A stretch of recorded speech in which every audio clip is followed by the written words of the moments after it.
안녕하세요, 금고엄마입니다. 요즘 세계 각국의 경제가 불안하다 보니 이거 금융시장도 불안한 거 아니야? 라고 걱정 많이들 하실 텐데요. 오늘은 예금자 보호 제도에 대해서 알아보도록 하겠습니다. 그럼 같이 한번 알아보실까요?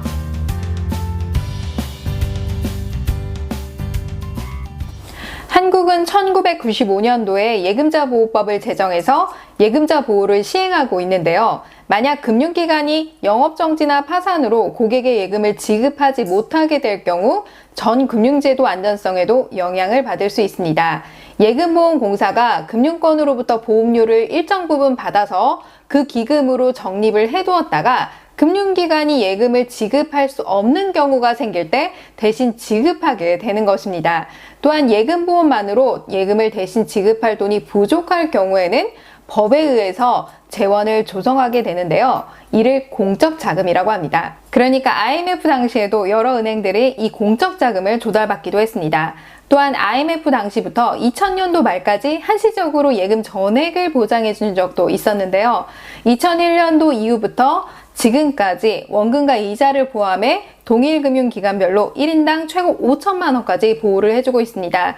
또한 예금보험공사가 보호하는 금융기관은 총 5개 금융기관이 해당이 되고요. 구체적으로 은행과 증권회사, 보험회사, 종합금융회사, 상호저축은행 등 5개 금융기관이 해당이 됩니다. 또한 농협중앙회와 수협중앙회, 다시 말해서 농협은행, 수협은행이 해당이 되고요. 외국은행도 해당이 됩니다. 그리고 농수협은행이 아닌 단위조합, 즉 지역농협, 지역수협, 새마을금고 신협은 예금보험 가입 금융기관이 아니며 각 중앙회와 연합해서 자체적으로 운영하고 있는 상호금융 예금자 보호기금을 통해 보호를 받을 수 있습니다. 그리고 한 번 더 안전장치를 두는 게 있는데요. 별도의 준비금을 두어서 최고 5천만 원까지 예금자 보호를 해주고 있습니다. 그리고 마지막으로 예금보험공사 가입도 아니고 상호금융 예금자 보호기금도 아닌 유일한 곳이 있는데요. 바로 여러분들이 잘 알고 계시는 우체국입니다. 우체국은 여러분들이 얼마를 맡기든 국가가 전액 지급 보장을 하고 있습니다. 따라서 내가 거래하고 있는 금융기관이 튼튼한지 모를 경우 막연히 불안하기만 하다라고 하시는 경우 있으시죠?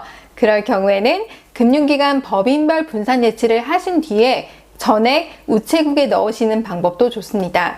그런데 아셔야 할 부분은 우체국은 전액 보호를 해주지만 상대적으로 타 은행에 비해서 금리가 낮은 것이 일반적입니다. 그럼 또 궁금하신 분들 계시겠죠? 자, 예금자 보호가 되니까 모든 상품이 다 예금자 보호가 되나요? 라는 질문이실 텐데요. 예금보험공사가 보장해준다고 해도 모든 상품이 보호가 되는 것은 아닙니다. 즉, 금융상품들이 법에 의해 보호가 되는 것과 보호가 되지 않는 것으로 나뉜다는 것인데요. 보호가 되는 상품들은 주로 여러분들이 흔하게 가입하시는 적금이나 예금, 주택정약, 연금신탁, 퇴직신탁, 외화, 예금 등이 있습니다. 또한 종합금융회사의 CMA나 퇴직보험 등도 예금자 보호가 됩니다. 반면에 종합금융회사의 CMA를 제외한 증권사의 CMA, MMF, 양도성 예금증서 CD라고 하죠. 자, 그리고 환매조건부 채권 RP 등 각종 채권은 보호가 되지 않고요. 변액보험도 특약은 보호가 되지만 변액보험의 주계약은 예금자 보호 대상이 아닙니다. 그리고 여러분들이 은행에서 흔히 가입하시는 ELS 상품, 뮤추얼 펀드, 그리고 실적 배당형 상품 등도 예금자 보호가 되지 않습니다. 그러니까 은행에서 판매하는 상품 중, 증권사에서 판매하는 상품 중, 보험회사에서 판매하는 상품 중 수익률을 크게 제시하거나 익숙하지 않은 상품을 권유받았을 경우에는 예금자 보호와 원금 보호가 되는지 꼭 한번 물어보시길 바랍니다. 수익이 큰 상품은 그만큼 위험성을 안고 있다는 사실을 기억하셔야 됩니다. 그렇다면 은행이 영업정지가 되면 어떻게 될까요? 만약 경영 정상화가 불가능하다라고 판단이 되면 예금보험공사가 대신 예금을 지급하게 되는데요. 이렇게 예금이 지급정지가 되면 재산 실사를 거쳐야 되기 때문에 이 예금을 대신 지급하는 날까지 통상 2개월에서 3개월 정도의 시간이 걸린다고 합니다. 그리고 합병이 되는 경우라면 합병 후 예금이나 대출로 그대로 승계가 되기 때문에 정상적인 금액과 정상이자를 그대로 받게 됩니다. 그러니까 만약 영업정지가 되어서 무조건 돈을 빼시는 것보다 예금 금액의 5천만 원이 넘지 않는다면 기다리시는 것도 나쁘지 않습니다. 왜냐하면 저축은행 사태 이후인 2012년 하반기부터 금융당국이 금융기관의 영업을 정지하지 않고 정상적인 금융기관으로 계약을 이전하는, 즉 합병시키는 것을 추진하고 있습니다. 따라서 5천만 원 이하의 예금은 정상금융회사로 이전돼 거래를 계속할 수 있게 되는 것이고요. 그렇게 되면 중도해지로 이자 손해를 보는 것이 아니라 이전이 돼서 만기까지 유지를 한다면 정상이자를 다 받을 수 있게 되는 것입니다. 흥미로운 것은 예금보험공사가 평소에 금융기관으로부터 받은 예금보험료가 알고 보면 내가 낸 돈이라는 것입니다.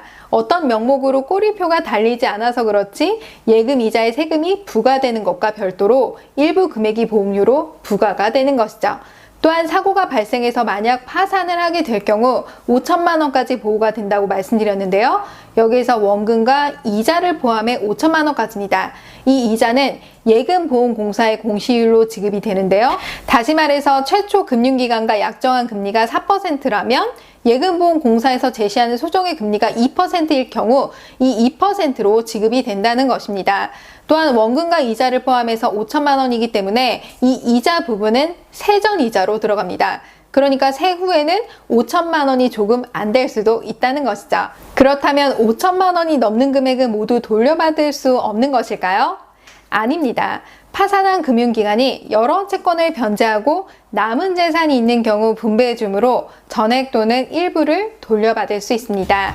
여러분, 자신의 소중한 자산을 맡기는 금융기관 모든 곳이 안전하다면 얼마나 좋을까요?